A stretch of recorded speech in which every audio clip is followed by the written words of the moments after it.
Good morning class. 10th class है तो हम आपको पद्य साहित्य से पाठ 4 बिहारी लाल पढ़ा रहे थे, जिसमें हमने बिहारी लाल का जीवन परिचय और जो इन्होंने भक्ति से लिए हुए दोहे हैं वो हमने पढ़ा दिया है। आज आपको जो इन्होंने नीति से दोहे लिखे हुए हैं, नीति के आधार पर उसको पढ़ा देते हैं। पहला है,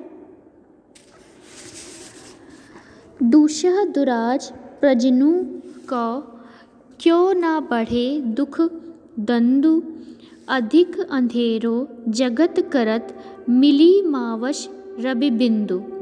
तो प्रस्तुत दोहे में बिहारी लाल जी ने दो राजाओं के राज्य को जनता के लिए दुख का कारण बताया कि जिस राज्य में दो राजा होते हैं वहाँ पर वहाँ की जो जनता होती है, वहाँ की जो प्रजा होती है, उन्हें कितना दुख होता है इसके बारे में बताया है कि जिस राज्य में दो राजा होते हैं वहाँ की जनता हमेशा दुखी होती है, इसके बारे में बता रहे हैं। और कहते हैं कि दो राजाओं के राज्य में प्रजा में दुख और झगड़े क्यों नहीं बढ़ेंगे, अर्थात अवश्य ही बढ़ेंगे। जिस राज्य में दो राजा होंगे वहाँ पर दुख और झगड़े अवश्य ही होते ही रहेंगे। जिस तरह अमावस को सूर्य और चंद्रमा संसार में सूर्य ग्रहण के द्वारा अत्यधिक अंधकार कर देता है, जैसे कि दो रोशनी जो हमें रोशनी देते हैं, जैसे कि सूर्य और चंद्रमा, तो ये दो रोशनी देने वाले ग्रह हैं।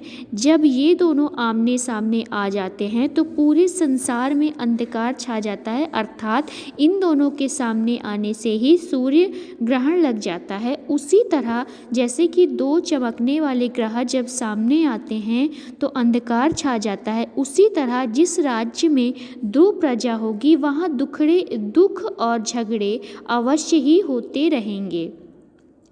इस दोहे में मध्यकालीन भारत की राजनीति व्यवस्था और प्रजा द्वारा उठाए जाने वाले कष्टों पर प्रकाश डाला गया है।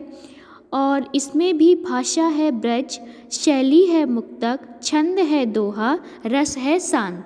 अगला है, बसे बुराई जसुतन तही को सनमानु, भले भले कही छोड़िए, खाटे ग्रह जापू दनु। तो इस दोहे में बिहारी लाल जी ने बताया है कि दुष्ट लोग, जो दुष्ट प्रवृत्ति के लोग होते हैं, जो बुरे लोग होते हैं, इसीलिए उनका सम्मान करते हैं क्योंकि उनमें दूसरों का अहित करने की क्षमता होती है। तो दुष्ट लोगों का हम इसलिए सम्मान करते हैं क्योंकि वो हमारे साथ कभी भी बुरा कर सकते हैं या अन्य किसी के साथ बुरा कर सकते हैं, इसीलिए हम बुरे लोगों का सम्मान करते हैं।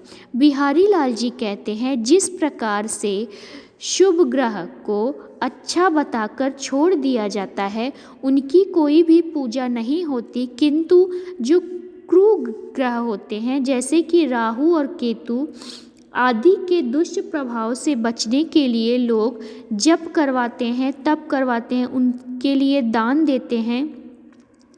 उसी तरह बुराई या दुष्टता रहती है, जिसमें बुराई और दुष्टता रहती है, लोग उसी का भय व सम्मान करते हैं। जैसे कि जो शुभ ग्रह होते हैं, जो अच्छे ग्रह होते हैं, हम कभी भी उनकी पूजा नहीं करते क्योंकि वो अच्छे होते हैं, हम जानते हैं वो हमारा कुछ भी बुरा नहीं करेंगे। लेकिन जो बुरे ग्रह होते हैं जैसे कि राहु, केतु, शनि, इन सब से बचने के लिए, कहीं हम पर इनका कोई बुरा प्रभाव ना पड़ जाए, इन सब से बचने के लिए हम उस ग्रह को अपने सर से हटाने के लिए कि हमारे ऊपर कहीं बुरे ग्रह का साया ना पड़े, तो उसके लिए हम क्या करवाते हैं, जप करवाते हैं, तप करवाते हैं, दान करवाते हैं।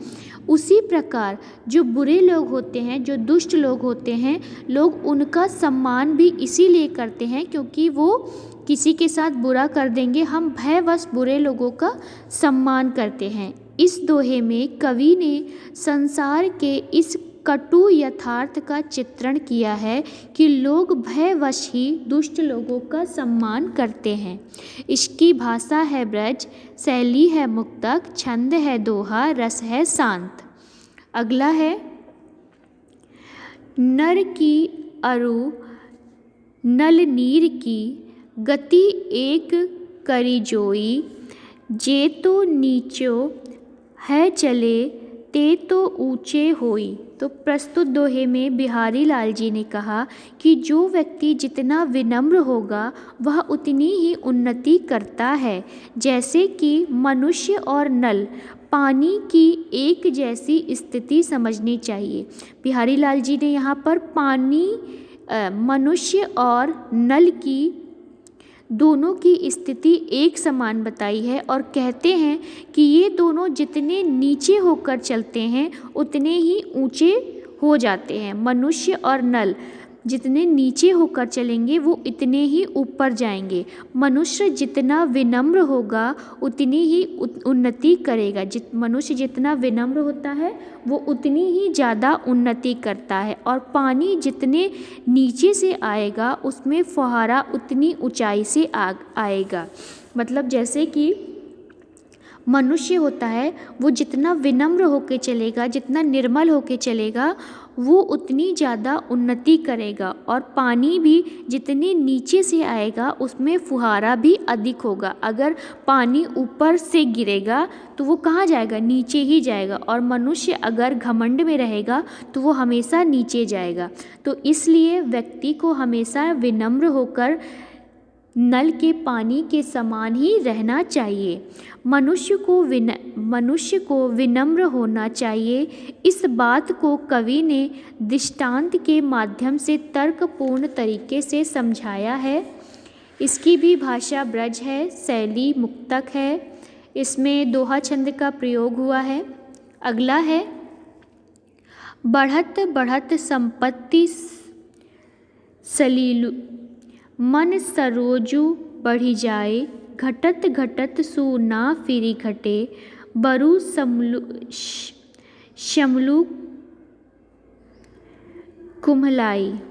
इस दोहे में बिहारी लाल जी ने मन पर धन के प्रभाव को दिखाया है और कहते हैं संपत्ति रूपी जल के बढ़ने पर मन रूपी कमल भी बढ़ जाता है। जैसे जैसे संपत्ति हमारे पास बढ़ेगी हमारा जो मन होगा वो भी बढ़ता जाएगा। किंतु जब संपत्ति घटती है तो हमारा जो मन होगा वो भी घटता चला जाएगा, भले ही मुरझा क्यों ना जाए। जैसे कि कोई फूल होता है उसको हम पानी देते हैं तो वो क्या होगा? जैसे उसमें पानी जाएगा तो वो खिलने लगेगा। और जब हम उसमें पानी देना बंद कर देंगे तो वो कमल जो फूल रहेगा वो मुरझा जाएगा।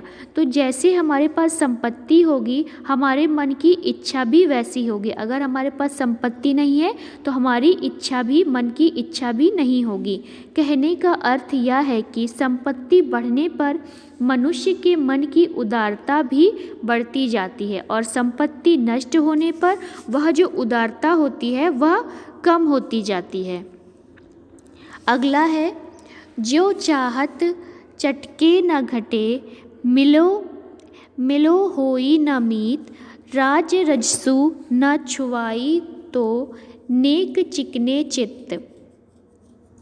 प्रस्तुत दोहे में बिहारी लाल जी ने मित्रता के माध्यम से अहंकार को न आने देने का परामर्श दिया है। बिहारी लाल जी ने कहा है अगर मित्रता है तो उसमें किसी भी तरह का अहंकार नहीं होना चाहिए।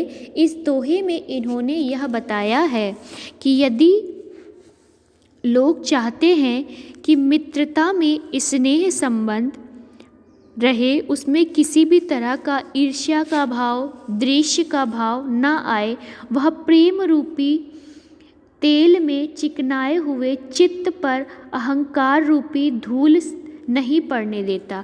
अगर कोई चाहता है कि हमारा जो मित्र है या हमारी जो मित्रता है वह हमेशा प्रेम पूर्ण रहे तो हमें उसमें कभी भी अहंकार को नहीं लाना चाहिए। अगर किसी रिश्ते में या किसी से मित्रता है और उसमें अहंकार की भावना आ जाएगी तो वह रिश्ता ख़त्म हो जाएगी।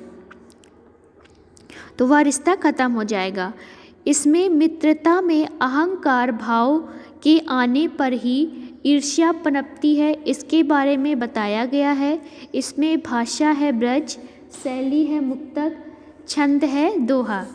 अगला है बुरे बुराई जो तजे तो चित्त खरे डरतु, जो निकलो मयंक लिखी गने लोग उत्पाती। तो इस दोहे में बिहारी लाल जी ने कहा कि जो दुष्ट लोग होते हैं, जो बुरे लोग होते हैं, अगर वो अचानक से अच्छे हो जाए, सज्जन हो जाए, तो यह अमंगल की भावना आशंका होती है। जैसे कि कोई बुरा व्यक्ति अगर अपनी बुराई छोड़कर अच्छे स्वभाव का हो जाता है तो मन में उसी तरह डर होता है जिस प्रकार कलंक रहित चंद्रमा को देखकर किसी अमंगल का भाव होता है। जैसे कि चंद्रमा में कलंक लगा होता है, थोड़ा थोड़े काले होते हैं, तो अचानक से अगर वह कलंक हट जाए, वो कालापन हट जाए, तो क्या होता है कि लगता है कि कुछ अमंगल होने वाला है। उसी तरह से अगर बुरे लोग अपनी बुराई छोड़ दे, अचानक से अच्छे बन जाए,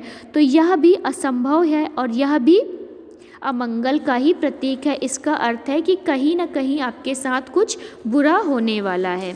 अगला है स्वार्थ स्वीकृत ना श्रमवृद्ध, देखी विहग बिचारी, बाज पराए पनी फरी, तू पुछना ही ना मारी। तो यहाँ पर इस दोहे में दो अर्थ में समझाया गया है कि कहा गया है, पहला अर्थ है पक्षी के रूप में कि हे बाज, तू अपने हृदय में अच्छी प्रकार से सोच विचार कर ले कि तू शिकारी के हाथ में पकड़कर अपनी जाति के जिन पक्षियों को मारता है उसमें ना तो तेरा कोई स्वार्थ है और ना ही तेरा कोई भला होने वाला है। तो यहाँ पर एक शिकारी है जो कि यहाँ पर एक बाज है जो कि एक शिकारी के साथ मिलकर अपने ही जाति के पक्षियों को मारता है। तो यहाँ पर बिहारी लाल जी उन्हें समझा रहे हैं कि जो तुम कर रहे हो यह व्यर्थ है, अपने ही लोगों को मारना ये व्यर्थ होता है। और इसके बाद यहाँ पर एक और अर्थ दिया हुआ है कि जो राजा, जो बिहारी लाल थे, वो जयसिंह राजा के दरबार में आश्रयदाता कवि थे। तो वहाँ पर क्या करते थे, ये यहाँ पर राजा जयसिंह को समझाते हुए कह रहे हैं कि तू जो विचार करके मुग़ल शासकों के साथ पढ़कर हिंदू राजाओं को मार रहा है, तो इसमें ना तो तेरा कोई स्वार्थ है और ना ही तू कोई पुण्य का कार्य कर रहा है। जो तू कर रहा है वो गलत है। इसलिए हिंदू राजाओं को मारना बंद करो और अपने राजाओं के बारे में सोचो। तुम मुग़ल शासक के साथ मिलकर सभी को मार रहे हो तो ये गलत है, अपने विचार को जागृत करो। इसमें राजा जयसिंह ने मुग़ल शासकों के कहने पर अनेक हिंदू राजाओं को मारा था और आश्रयदाता की आंखें खोलने का काम कवि ने अपना दायित्व किया। मतलब आश्रयदाता के साथ वो रहते थे, तो इसलिए ये काम उन्होंने किया कि जो उनके राजा कर रहे हैं वो गलत है। इसमें भाषा है ब्रज, शैली है मुक्तक और छंद है दोहा। इसके बाद ये आपके प्रश्न उत्तर हैं जिसमें कि आपको इनका बिहारी लाल का जीवन परिचय करना है और ये जो अति लघु प्रश्न है इसको आप अपनी कॉपी में कर लीजिएगा। पहला प्रश्न अति लघु वाला है, इसे आप अपनी कॉपी में करोगे। इसके बाद जो बिहारी लाल का जीवन परिचय है उसे आप अपनी कॉपी में नोट कर लीजिएगा। तो बच्चों आज के लिए बस इतना ही। Thank you.